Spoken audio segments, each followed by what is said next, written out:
দরবারে আপনি গেলে তো কথাও বলবেন না কেন? আল্লাহ বলছেন এটা আমার জন্য সমীচীন না, আমি সবার সাথে কথা বলি না, আমি সবার সাথে কথা বলি না। আমি শুধু যার সাথে কথা বলি উনি নবী বা রাসূল, নবী বা রাসূল। কেন?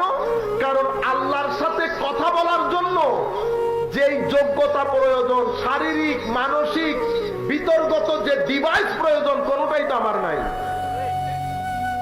নিরেট নূর, নূর থেকে কোনো কিছু নিতে গেলে আপনার ভিতরে ওটার সহনশীলতা থাকতে হবে না। আপনি নিজে নিজে পারবেন? পারবেন না। আমাদের কানাডার মধ্যে বা ইংল্যান্ডের মধ্যে এখন -6-7 ঠান্ডা।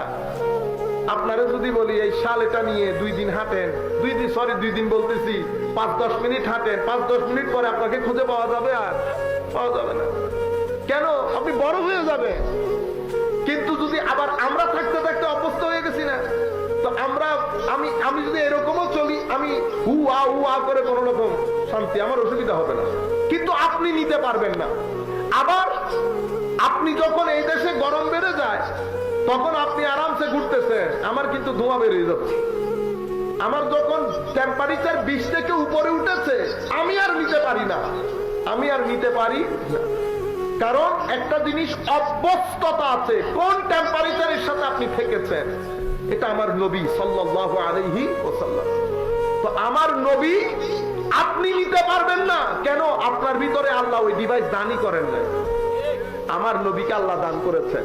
আমার নবী এক হাত দিয়ে নেন আর এক হাত দিয়ে দেন।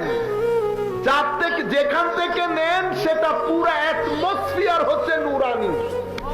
তো নবীর ভিতরে নূর না থাকলে নিতে পারবেন? নিতে পারবেন? আমার নবীর ভিতরে যদি নূর না থাকে নিতে পারবেন না। আর দিচ্ছেন মানুষদেরকে, তো নবীর ভিতরে যদি মানুষের খামির না থাকে দিতে পারবেন না। সেই কারণে আমার নবীর ভিতরে আল্লাহ নূরও রেখেছেন, বশরিয়তও রেখেছেন। কারণ উনি নেন, উনি দেন।